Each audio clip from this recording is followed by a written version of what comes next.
नमस्कार दोस्तों, पैसा तो बन गया, हम सबका बहुत बहुत स्वागत है। तो सैटरडे आ गया है, पार्ट 2 है आज, episode 2, magic of stock market. ये उन लोगों के लिए है कि जो स्टॉक मार्केट में बिल्कुल उनका नॉलेज नहीं है, बट वो स्टॉक मार्केट में सीरियसली आगे बढ़ना चाहते हैं। लास्ट टाइम हम लोगों ने क्या कवर किया कि भैया स्टॉक मार्केट क्या है, स्टॉक क्या है, ये बीएसई एनएसई क्या होता है, सेबी क्या होता है, आईपीओ का बेसिक नॉलेज लिया, ब्रोकर का बेसिक नॉलेज लिया। वो याद है ना, रिलायंस टी कंपनी जिसको 100 करोड़ रुपए चाहिए थे, याद रखना ये। और बाद में मैंने बोला कि छोटे छोटे रिटेल और इन्वेस्टर को सब नोटिफिकेशन जाता है। बहुत ही बेसिक हमने सीखा। अब बारी है कि थोड़ा एक जंप लगाए, थोड़ा हमें आगे बढ़ना है अभी, ठीक है? तो बढ़ते हैं आगे अच्छी तरह से।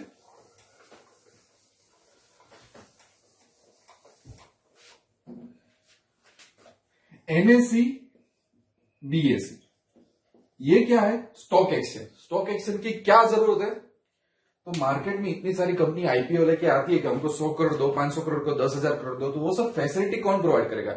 सेबी जो रूल बोलेगी वो रूल कौन फॉलो करवाएगा? ब्रोकर के साथ कौन काम करेगा? तो यहाँ पे ब्रोकर होता है, यहाँ पे सेबी होते हैं, उनके बीच में ये सब काम करने वाले होते हैं, एनएसई बीएसई, राइट? तो हमको इसलिए स्टॉक एक्सचेंज चाहिए। अब मैं आपको ऐसा पूछूंगा, कई बार आपके आसपास जो लोग स्टॉक मार्केट में होते हैं तो कई बार ऐसा बोलते हैं, मार्केट कैसा चल रहा है आज? अब तो मार्केट यार बहुत बढ़िया है, बहुत तेजी है, या तो बहुत मंदी है। इसका मतलब क्या? आप स्टॉक मार्केट सीख रहे हो, राइट? आप ये सीरीज क्यों देख रहे हो? क्योंकि आपको बेसिक नॉलेज चाहिए, आपको पता नहीं है काफी सारी चीजें और आप मार्केट में आगे बढ़ना चाहते हो, आपके माइंड में बहुत सारे डाउट है। तो आपको यह पता होना चाहिए ना कि मार्केट तेजी में चल रहा है, इसका मतलब क्या? मार्केट मंदी में चल रहा है, इसका मतलब क्या? ये मार्केट होता क्या है, उसको कैसे देखते हैं, ये देखना है। नेक्स्ट एपिसोड में मैं लैपटॉप में ले जाऊंगा, आज के वीडियो में जो सीख रहे हैं ना ये व्हाइट बोर्ड पे, वही चीज अपने ब्रोकर के टर्मिनल में, एनएसई बीएसई की वेबसाइट में जाकर प्रैक्टिकली हर एक चीज देखने वाला है। बट उससे पहले आज का वीडियो सिर्फ व्हाइट बोर्ड पे होगा, पर बहुत मजा आएगा। पर ध्यान दीजिएगा, तो ही नंबर 3 में आपको समझ में आएगा। आपका एक छोटा कजिन हो, कोई भी हो, नेफ्यू हो, कजिन हो, उसको आप स्कूल में एडमिशन के लिए जाते हो, तो आप ऐसा पूछोगे ना कि ये स्कूल का परफॉर्मेंस कैसा है, राइट? बच्चे कितना प्रोग्रेस कर रहे हैं, मैथ्स में क्या चल रहा है, क्योंकि आप एडमिशन लेना चाहते हो, आप फी भरना चाहते हो। तो आप थोड़ी एक एक क्लास में जाके पूछोगे, या तो प्रिंसिपल आपको बोलेगा कि चलिए चलिए मेरे साथ चलिए, ये ऐसा है, ये 10th वाले ऐसा परफॉर्म कर रहे हैं, 11th वाले। तो या तो ये बोलेगा कि देखो पिछले साल हमारी स्कूल का परफॉर्मेंस 92% था, तो उसने क्या बोला कि एवरेज बोला उसका। फिर आप बोलोगे कि वो तो ठीक है, पर मैथ्स में कितना था? तो वो बोलेगा कि 97%। तो ऐसी सब एवरेज होती है, हम लोग ने पढ़ लिया, स्टैटिस्टिक्स वगैरह में पढ़ लिया। तो आप सोचो कि इंडिया में हम हैं, भारतवर्ष में, हमारे देश में, तो हमको फटाक से जानना हो कि भाई हमारा मार्केट क्या कर रहा है। तो एनएसई और बीएसई वो बोलेगी कि हमारे पास तो हजारों कंपनियां हैं। तो आप कैसे जानोगे कि मार्केट क्या कर रहा है? क्योंकि उनके पास तो काफी सारी कंपनियां हैं जो पब्लिकली ट्रेड करती है, लोग इसमें ट्रेड और इन्वेस्ट करते हैं, आईपीओ ले लेके यहाँ पे आई हुई है। तो जैसे स्कूल के पास एक चैलेंज होती है, तो वो स्कूल क्या करता है, एवरेज बिठा लेता है और आपको बोल देता है, तो आपको ठीक है, पता चल गया, ओके। तो भारतवर्ष में एनएसई बीएसई क्या करती है, वो भी कुछ एवरेज लेके आती है। अब सोचो कि कोई बाहर का इंसान हो, या तो बाहर की बहुत बड़ी बैंक हो, कंपनी हो, जो यूएस से आ रही है, जापान से रही हो, बोली कि ठीक है हमको 500 करोड़ रुपए इंडिया की इकोनॉमी में लगाने, पर हमको ये बताओ कि इंडिया का मार्केट क्या कर रहा है। तो वो कैसे पता चलेगा? मार्केट में जितनी कंपनी है उसका रिपोर्ट उसको देखो, या कोई एवरेज निकालोगे। तो एनएसई ने ऐसा बोला कि हम एक एवरेज निकालते हैं जिसका नाम है निफ्टी 50। बीएसई ने बोला हम भी एक एवरेज निकालते हैं जिसका नाम है सेंसेक्स। तो मुझे आपको क्या समझाना है अभी, सेंसेक्स और निफ्टी होता क्या है? क्योंकि कल आप बस में जा रहे हो, ट्रेन में जा रहे हो, प्लेन में जा रहे हो, और बाजू वाला बंदा आपको बोले कि भाई मैं स्टॉक मार्केट में काम करता हूं, आपको पता है आज का मार्केट कैसा चल रहा है? तो आपको 1 सेकंड में उसका आंसर पता होना चाहिए कि 1 मिनट रुको मैं अभी बताता हूं। तो उस टाइम के आपको क्या करना है, आपको आंसर क्या देना है, वो मैं आज आपको सिखाने वाला हूं। क्योंकि ये तो पता होना चाहिए कि मार्केट देखना कैसे है, मार्केट देखते कैसे है। ये सब मैं अभी व्हाइट बोर्ड पे करा रहा हूं। नेक्स्ट वीडियो में सभी चीजें मैं आपको लैपटॉप पे कराऊं, तो अभी समझ लेना। हमको क्या समझना है, सेंसेक्स, और दूसरा हमको क्या समझना है, निफ्टी। निफ्टी बोलते हैं इसको, सिर्फ निफ्टी। सेंसेक्स एवरेज है, सिर्फ एवरेज है। जैसे कोई स्कूल में जाओ ना, स्कूल बोले ना कि हमारा 92% तो वो एवरेज, वो कौन लेके आया, बीएससी। निफ्टी कौन लेके आया, एनएससी। अब वो कैसे लेके आया, मैंने जरूरत बता दी कि फटाक से 1 सेकंड में जानना हो कि इंडियन मार्केट कैसा परफॉर्म कर रहा है। तो जब भी लोग ऐसा बोले कि मार्केट कैसा चल रहा है, तो उनका मतलब होता है कि सेंसेक्स और निफ्टी, क्योंकि बीएससी सेंसेक्स लेके आए, एनएससी निफ्टी, तो दोनों का चेक करना पड़ेगा अपने को। अब एक एक्सचेंज होता कि सिर्फ एनएससी होता तो बीएससी को हम भूल जाते। दोनों ने अपनी एवरेज का नाम दे दिया कि भाई ये हमारी एवरेज है। सेंसेक्स मतलब सेंसिटिव इंडेक्स, निफ्टी मतलब नेशनल स्टॉक एक्सचेंज 50, ठीक है। अब उन्होंने क्या किया, बीएससी ने बोला कि हमारे पास तो बहुत सारी कंपनियां हैं, तो हम 30 कंपनियों का एवरेज आपको देंगे। तो एनएससी ने बोला कि हम निफ्टी में 50 कंपनियों का एवरेज देंगे, ठीक है। अब थोड़ा समझना, मेरे साथ रहना, कहीं पे खो मत जाना। समझ लो कि आप कोई स्कूल चला रहे हो और कोई गुजरात मतलब कोई इंडिया लेवल की कोई कंपटीशन हो रही है और बच्चे उसमें क्रिकेट में पार्टिसिपेट लेना चाहते हैं, एक स्कूल दूसरे स्कूल के साथ खेलेगी, बहुत अच्छा कंपटीशन होने वाला है, आप उसके प्रिंसिपल हो, डीन हो, तो आप किन बच्चों को वहां भेजोगे कि ताकि आपका नाम रोशन हो जाए? आप किसी को भी भेज दोगे, राइट? ऐसा नहीं करोगे ना। आप क्या करोगे कि आप एक पैरामीटर डिसाइड करोगे कि बंदे की बैटिंग कैसी है, बंदे की बॉलिंग कैसी है, बंदे की फिटनेस कैसी है, कितना वो जीतने में जुस्सा दिखा रहा है, वो आप काफी सारा ऐसा पैरामीटर डिसाइड करोगे, उसमें से एक शॉर्ट लिस्ट बनाओगे। वो शॉर्ट लिस्ट मतलब जो पैरामीटर होगा ना, उसमें से आप कुछ चूज करोगे। फिर आप बोलोगे कि ठीक है, अब स्टेट लेवल पे खेलने जाओ। फिर स्टेट लेवल में से काफी सारे लोग जीत के आएंगे ना, तो आपको अपॉर्चुनिटी आएगी ना कि ठीक है, आपको इन्विटेशन मिला हुआ है, आप अपने बच्चों को नेशनल लेवल पे भेजो। तो आप क्या करोगे, तो और स्ट्रिक्ट पैरामीटर करोगे कि कोई बात नहीं, आप स्टेट में परफॉर्म कर रहे हो पर शायद आप नेशनल में नहीं परफॉर्म कर सकते, सॉरी, नेशनल में हमें ये टाइप के लोग चाहिए। आप ऐसा करते हो कि नहीं करते हो? ऐसा जैसा हॉकी हो, कबड्डी हो, इंडिया का गवर्नमेंट ऐसा सिलेक्शन प्रोसेस करता है कि नहीं करता? क्यों ऐसा करता है? क्योंकि नेशनल लेवल पे खेलना है, स्टेट लेवल पे खेलना है, वहां पे रेपुटेशन का सवाल होता है। तो आप सोचो कि बीएससी सेंसेक्स क्यों बनाएगी, एनएससी निफ्टी 50 क्यों बनाएगी, क्या जरूरत है? आप बोलोगे कि सर ये सब क्या है, क्या जरूरत है? ये जरूरी इसलिए कि पूरी दुनिया इंडिया का स्टॉक मार्केट देखती है, तो हम ऐसा नहीं हो सकते, इनोसेंट ऐसे नहीं हो सकते कि कोई बात नहीं, टू बी फेयर हम जितनी कंपनी है उसका एवरेज आपको देते हैं, पर वो सही है, ऐसा नहीं, ऐसा इस तरह से पॉलिटिक्स और इकोनॉमी नहीं चलती। तो बीएससी ने एक फॉर्मूला बनाया हुआ है कि ये पैरामीटर मैच करेगी ना, ऐसे ही हम टॉप 30 कंपनी को इंक्लूड करेंगे। और इसके फॉर्मूला में अभी नहीं जाना है।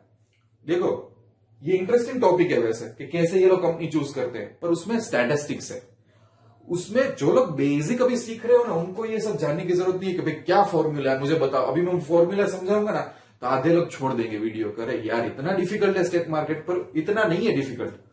आप कोई स्कूल में जाते हो, वो बोलते हैं कि भाई हमारा 92% है, तो आप बोलते हो कि नहीं आपका फॉर्मूला बताओ, 92% ही ना है आपके लिए, बात खत्म।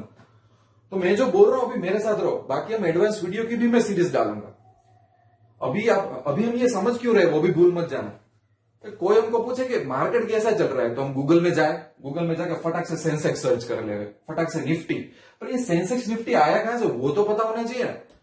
तो बीएससी ने ऐसा बोला कि भाई सभी कंपनियों पे तो फोकस नहीं कर सकते, भाई कोई कंपनी तो अभी 2 महीने पहले ही नहीं आई हो, कोई कंपनी लॉस कर रही हो, कोई कंपनी में कुछ और चल रहा हो, कोई कंपनी 20 साल से आ रही हो, तो सबका एवरेज करो तो वो तो खराब होगा, ऐसा तो फेयर नहीं होगा। तो उसने कुछ फॉर्मूला बनाया कि भाई मेरे फॉर्मूला में जो कंपनी मैच होती है और 30 कंपनीज को ही मैं रिप्रेजेंट करूंगा, वही एवरेज में मार्केट में दूंगा एज अ बैरोमीटर, कि भाई एज ए मापदंड कि हाँ भाई ठीक है ये चलेगी। उसी तरह निफ्टी ने बोला कि ठीक है हम भी एक फॉर्मूला बनाते हैं, हम 50 कंपनियों का एवरेज निकालेंगे, समझ गए? तो अब ऐसा है तो हो गया क्या पता है, अगर ये समझ में आ गया हो ना, तो अभी आपके हाथ में मोबाइल हो, जो भी हो, या तो दूसरा कंप्यूटर हो, उसमें एक सर्च करो अभी का अभी, या तो कभी भी कोई आपको पूछे कि मार्केट कैसा चल रहा है, तो आप गूगल में जाओ, गूगल सर्च में आपको लिखना है सेंसेक्स और ये सर्च दबा दो तो क्या आएगा पता है, ऐसा एक छोटा सा ग्राफ आ जाएगा और अभी आज की तारीख में सेंसेक्स 46,000 पे चल रहा है। ये सेंसेक्स, अब ये सेंसेक्स किसने दिया होगा ये नंबर? बीएसई। देखो अब मालूम पड़ा ना कि स्टॉक एक्सचेंज की अहमियत क्या है। ये नंबर कौन देगा? बीएसई। क्यों बीएसई नंबर देगा? क्योंकि वहां पे काफी सारी कंपनी आईपीओ लेके आई थी तो उसके पास डेटा होगा, इसलिए हमको स्टॉक एक्सचेंज चाहिए। तो 46,000। तो आप अपने बाजू वाले इंसान को क्या बोलोगे कि भाई मार्केट अभी 46,000 चल रहा है और बाद में आप निफ्टी सर्च करोगे तो निफ्टी का भी ग्राफ आ जाएगा तो वो अभी 13,000 चल रहा है। तो बस जब भी मार्केट में लोग ऐसा बोल रहे हो कि मार्केट कैसा चल रहा है तो आप फटाक से गूगल निकालो, सेंसेक्स डालो या तो निफ्टी डालो। मैं यहां पे लिख लेता हूं तो आपको ये नंबर मिल जाएंगे। अभी अभी के मैंने लेटेस्ट नंबर बता दिए कि अभी सेंसेक्स 46,000 के आसपास चल रहा है, ये 13,000 का। और ये कौन देगा? एनएसई। ये होता है मार्केट। और पूरे दिन न्यूज़पेपर वगैरह इसकी बात करें। मार्केट मतलब क्या? इंडिया का मार्केट। अब इंडिया का मार्केट में हजारों कंपनियों को तो फॉलो नहीं कर सकते, तो बीएसई ने क्या बनाया? सेंसेक्स। एनएसई ने क्या? तो उसको फॉलो कर लो कि वो क्या चल रहा है। अब बाहर का कोई बंदा हो, यूएस, यूरोपियन, जापानी, वो इन्वेस्ट करने आ रहे हो 500 करोड़ रुपए, तो वो क्या बोलेगी भाई इंडिया का मार्केट कैसा चल रहा है। आपको अगर आके पूछे कि भैया इंडिया का मार्केट कैसा चल रहा है तो आप फटाक से सर्च करोगे कि मार्केट ये चल रहा है। समझे आप? ये सब अपने लैपटॉप पे करने वाले हैं, पर अभी दिमाग में तो जाना चाहिए कि मैं क्या बोल रहा हूं, वरना हर एक चीज प्रैक्टिकल नहीं हो सकती, हर एक चीज थियोरिटिकल नहीं हो सकती। अब दूसरी बात, एक स्टेप और आकर जाते हैं। आज का मार्केट कैसा चल रहा है? आज का, जैसे कि आज ट्यूसडे हो, ट्यूसडे का मार्केट कैसा चल रहा है? तो मैं सेंसेक्स सर्च करूंगा, कोई ग्राफ आएगा, वो बोलेगा 46,000। बट कैसा चल रहा है यार? मार्केट चल रहा है 46,000 पे, पर क्या वो तेजी में चल रहा है, मंदी में? तो वही गूगल आपको एक चीज बताएगा कि +500। इसका मतलब क्या हुआ कि सोमवार को मार्केट 45,500 था, अभी वो 500 पॉइंट बढ़ा। तो मैं मेरे बाजू वाले इंसान को क्या बोलूंगा? भाई मार्केट देख लिया 500 पॉइंट अप है, तेजी में है मार्केट। समझे कि नहीं समझे? उसी तरह से मैं निफ्टी सर्च करूंगा तो निफ्टी आएगा 13,000 प्लस 200 पॉइंट। भाई निफ्टी में भी तेजी है 200 पॉइंट अप। अब वेनसडे आएगा, वेनसडे को कुछ खराब न्यूज आया तो जो 46,000 था ना उसका क्या हो गया? 45,800। 200 पॉइंट सेंसेक्स गिर गया। तो मैं क्या बोलूंगा? अब तो मंदी है, कुछ लोचा हुआ है, 200 पॉइंट गिरा और निफ्टी हो सकता है 100 पॉइंट गिरा, -100 पॉइंट। तो लोग क्या बोलेंगे? मार्केट डाउन है, आज मार्केट डाउन है, आज मार्केट अप है। फिर ये परसेंटेज भी वाइज आएगा कि 0.5% अप हुआ, 1% डाउन हुआ।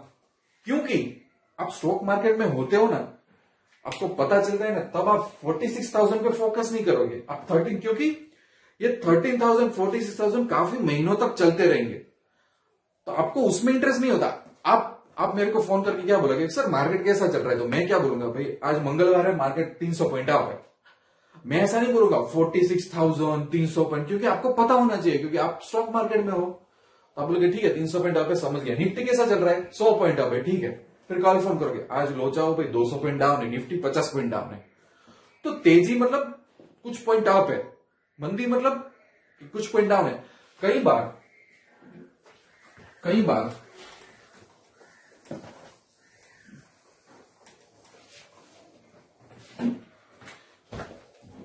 पूरे दिन मार्केट ऐसा होता है, ठीक है। तो कई बार सिर्फ 50-75 पॉइंट होते हैं। तो किसी को पूछोगे तो क्या बोलेगा? मजा नहीं आ रही है, 50-60 पॉइंट का उतार चढ़ाव है, बस और कुछ नहीं है। तो ये लैंग्वेज होती है, बाजार कैसा चल रहा है, मार्केट कैसा चल रहा है। तो अब गूगल करो सेंसेक्स, अब गूगल करो निफ्टी, बता दो कि 200 पॉइंट अप है, डाउन है, तेजी है, मंदी है, बता दो आप। अब आपको आ गया। अब आगे बढ़ते हैं।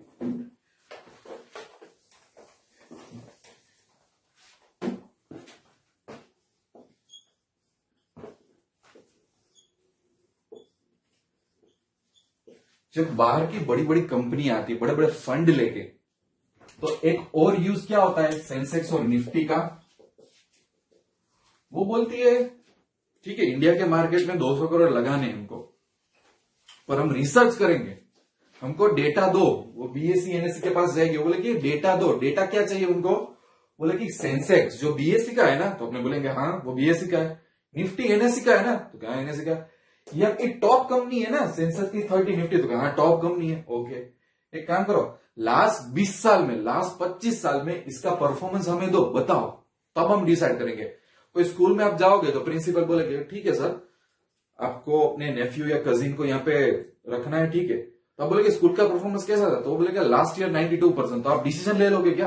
अब पिछले ईयर सिर्फ 40% हो तो आप क्या बोलेगे कि आपकी स्कूल स्टार्ट कब से हुई, तो क्या सर 12 साल से। तो क्या करो, पिछले 5 साल का बताओ परफॉर्मेंस कैसा है, 2019, 18, 17, वो आप कैसे जानोगे? स्कूल के पास कोई होगा ना डेटा।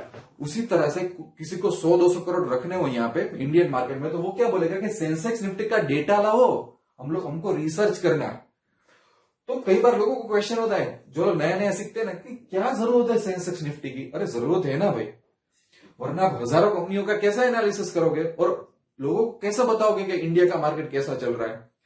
तो बाहर के लोग आएंगे, वो जाएंगे एनएससी बीएससी की वेबसाइट पे, उनको कांटेक्ट करेंगे, उनके पास डेटा मंगाएंगे, ठीक है ये डेटा है, ग्राफ के साथ अच्छा सा डेटा आ जाएगा, ठीक है अब पता चल गया, ठीक है कोई बात नहीं। तो ऐसे हमको, मैं इसके यूज बता रहा हूं। अब कई बार माइंड में ना बैठता हो कि अरे यार ये सब क्या चल रहा है, पता नहीं चल रहा है, पर जरूरी है ये सब, ठीक है। अब पता चल रहा है ना, देखो स्टॉक एक्सचेंज क्यों जरूरी है, ठीक है। कई बार माइंड में नहीं कि क्या जरूरत है स्टॉक एक्सचेंज की, पर बहुत जरूरत है। वो सब डेटा कौन प्रोवाइड करेगा, सब नजर कौन रखेगा। अब आगे जाते हैं, एक और चीज, कोई बाहर का इन्वेस्टर आ रहा हो, या तो एक बहुत बड़ा ग्रुप ऑफ इन्वेस्टर हो।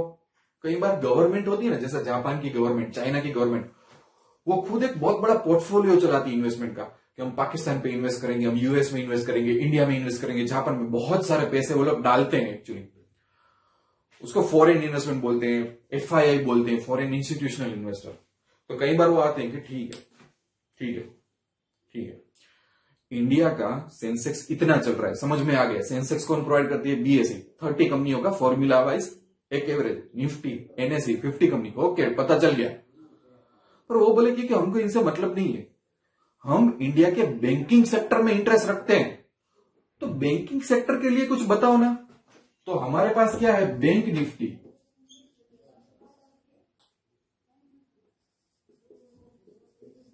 तो हमारे पास सेंसेक्स निफ्टी जैसा ही एक चीज है बैंक निफ्टी। बैंक निफ्टी में भी फॉर्मूला है कि अपने इंडिया की टॉप कंपनियों में से कुछ बैंक को चुन के उसको बोलते कि आप रिप्रेजेंट करो हमारी कंट्री को, उसका एवरेज फॉलो करते हैं। फिर कोई बंदा आता है ऐसा बोलता है कि नहीं, इंडिया की एफएमसीजी कंपनी क्या कर रही है, तो उसका अपने पास है डेटा। फिर बोला कि नहीं, इंडिया की सब फाइनेंस कंपनी क्या कर रही है, इंडिया की आईटी कंपनी क्या कर रही है। तो जैसे कोई स्कूल में जाते हैं, अपने पूछते हैं ठीक है स्कूल आपका परफॉर्मेंस 92% है, पर आपके बच्चे मैथ्स में क्या कर रहे हैं, मुझे तो उसमें इंटरेस्ट है। आपके बच्चे स्टैटिस्टिक्स में क्या कर रहे हैं, आपके बच्चे इंग्लिश लैंग्वेज में क्या कर रहे हैं। तो स्टॉक मार्केट में भी भैया सेम लागू पड़ती है। स्टॉक मार्केट में लोग आके पूछते हैं कि भाई सेंसेक्स निफ्टी तो ठीक है, पर हमको बैंक क्या करना है वो जानना है, हमको आईटी सेक्टर क्या कर रहे हैं वो जानना है, हमको एफएमसीजी क्या कर रहे हैं वो जानना है। तो अलग अलग सेक्टर की एवरेज है अपने पास, एनएससी बीएससी में जाओ ना, क्योंकि वो लोगों को बता देती है कि क्या करते हैं क्या नहीं करना है। और जैसे कि कोई इंसान हो इंडिया में कि वो बोले कि नहीं मुझे बैंकिंग स्टॉक में ही इन्वेस्ट करना है, तो वो बेटर है कि बैंक निफ्टी को फॉलो करे, उसको ढूंढे, उसका रिसर्च करे, स्टडी करे। जब रिसर्च करना हो, आपको स्टॉक मार्केट में आगे बढ़ना हो, तो आप बोलोगे कि आपको पता होना चाहिए कि आईटी कंपनी इंडिया में क्या कर रही है, तब सेंसेक्स निफ्टी थोड़ी काम आएंगे। तो आप आगे जाओगे, जब ट्रेडिंग करोगे ना, तब आपको पता चलेगा कि ये सब नॉलेज बहुत जरूरी है, ज्यादातर लोग नहीं सिखाते। दूसरा कि रिलायंस क्या है, आप मुझे बताओ रिलायंस क्या है। जब मैं रिलायंस बोलता हूं, जब मैं टीसीएस बोलता हूं, जब मैं डीमार्ट बोलता हूं, जब मैं एसबीआई बोलता हूं, तो ये सब स्टॉक है ना। स्टॉक मतलब रिलायंस का 2000 का स्टॉक, मतलब मैंने उसमें 2000 रुपए की हिस्सेदारी खरीदी, स्टॉक शेयर, ये स्टॉक है, इससे तो आप अग्री करते हो, इसमें तो कोई डाउट नहीं होना चाहिए। तो फिर ये सेंसेक्स को क्या बोल सकते हैं, ये निफ्टी को क्या बोल सकते हैं, ये बैंक निफ्टी को क्या बोल सकते हैं। इनको कुछ बोलना है तो मुझे मैं क्या बोलूंगा, कुछ तो ऐसा बोलूंगा एवरेज, वो अच्छा नहीं लगता। उसको टेक्निकल टर्म में बोलते हैं इंडाइसिस। इसका मतलब क्या है, सेंसेक्स को आप इंडेक्स बोल सकते हो, निफ्टी को अकेली को एक इंडेक्स बोल सकते हो। इसको एक इंडेक्स बोल सकते हैं। ये जो एवरेज ग्रुप का एवरेज निकाल के आए ना, वो हर एक ग्रुप को इंडेक्स बोल सकते हो। सेंसेक्स का इंडेक्स, निफ्टी का इंडेक्स, बैंक निफ्टी का इंडेक्स, और ये पूरा जो ग्रुप हुआ ना उसको इंडाइसिस बोल सकते हो। अब मैं ये आपको क्यों समझा रहा हूं, थोड़ा पेचीदा हो सकता है। इसको तो स्टॉक बोलेंगे क्योंकि ये सिंगल है, पर जो एवरेज निकाल के आए ना उसको इंडेक्स बोलते हैं, और बहुत सारी ऐसी एवरेज जिसको इंडाइसिस बोलते हैं। अब उसका यूज बताता हूं मैं। फॉरेन की न्यूज चैनल आप देखो ना, तो वहां पे ऐसा नहीं बोलते इंडिया के बारे में कि इंडिया का सेंसेक्स ऐसा चल रहा है, इंडिया का निफ्टी ऐसा चल रहा है, ऐसा वो लोग नहीं बोलते। उनको परवाह ही नहीं होती कि इंडिया में उसको सेंसेक्स बोल दिया, निफ्टी, कि जापान में उसको क्या बोलते होगा। सबका अलग अलग नाम होगा, ऐसा तो नहीं होगा जापान वाले भी सेंसेक्स ही बोलते होंगे, उनका अलग टर्मिनोलॉजी होगा, रशिया वाले अलग बोलते हैं। पर जब ग्लोबल इन्वेस्टर होते हैं, न्यूज चैनल होती है, वो इंडिया के बारे में बात करते हैं, जापान के बारे में बात करते हो, क्विक तरीके से क्या बात करते हैं पता है, कि आज सोमवार को indices of India is up by 1%। क्या बोला उसने सोमवार को सुबह आके कि latest report about what Indian markets are doing right now. It seems that indices of India are up by 1%। कि इंडिया के इंडाइसिस मतलब मेन इंडाइसिस कौन रहेंगे, सेंसेक्स निफ्टी, वो अप है 1% से। उसने बस एक ही स्टेटमेंट में बता दिया, उसने ना बोला सेंसेक्स ना बोला निफ्टी, तो भी लोगों को पता चल जाएगा अच्छा ठीक है इंडिया मार्केट अप 1% से। अब कई बार डाउन हो तो क्या बोलेंगे, it seems today indices of India is down by 2%, right. और कई बार कुछ बहुत बड़ा लोचा होता है, राइट। और कई बार जैसे कि गवर्नमेंट को अच्छी आ जाती स्टेबल, तो क्या बोलेंगे कि on the news of stable government investor are so happy with in India that stock market indices climbed by 3%, मतलब वो जंप कर गए 3%, राइट। नेगेटिव है ये तो indices of India crash by 2%। तो मैं आपको ये समझा रहा हूं, जैसे जैसे आप ट्रेडिंग करोगे, इन्वेस्ट करोगे, तो ये सब टर्म्स आएगी, तो आपको पता होना चाहिए, बहुत बेसिक टर्म्स है। अब इसमें ज्यादा कंफ्यूज मत हो जाना। ये स्टॉक है, ये इंडेक्स है जो एवरेज निकाल के हम लोग आए हैं, बैंक निफ्टी, आईटी सेक्टर, और इसके बारे में जब बात करें तो इंडाइसिस के बारे में। कई बार आप आगे जाके सिर्फ इसमें भी ट्रेड कर सकते हो, ऐसा जरूरी नहीं है कि आप स्टॉक में ही ट्रेड करो, आप इसमें भी ट्रेड कर सकते हो। तो जो मैं बोल रहा हूं वो इसलिए बोल रहा हूं क्योंकि वो बहुत ही इंपॉर्टेंट है। समझ में आ रहा है मैं ये सब क्यों बताया मैंने आपको, ठीक है। तो आई होप कि इतना आपको समझ में आ गया होगा।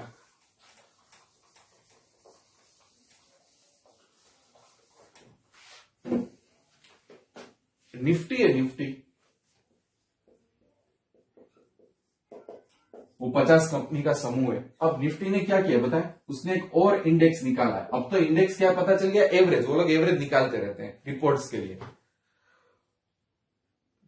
आपकी स्कूल हो, स्कूल उसमें से बोलो कि भाई क्रिकेट में बहुत महारथी 10 लड़कों का नाम दो, तो आप बोलोगे ठीक है ये 10 लड़के हैं।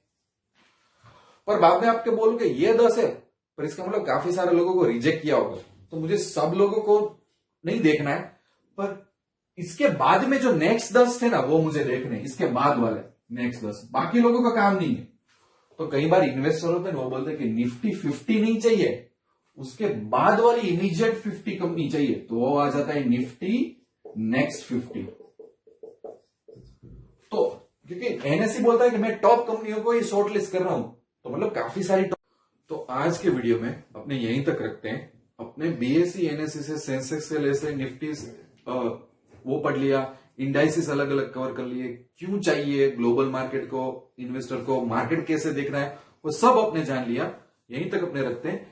नेक्स्ट सेशन में पूरा आप लैपटॉप में जाएंगे, डिटेल में प्रैक्टिकली सब कुछ समझने वाले। तो मेरे साथ जुड़े रहना। नेक्स्ट सैटरडे को फिर से मिलते हैं, तब तक wish you lots of love and happiness. Thank you very much.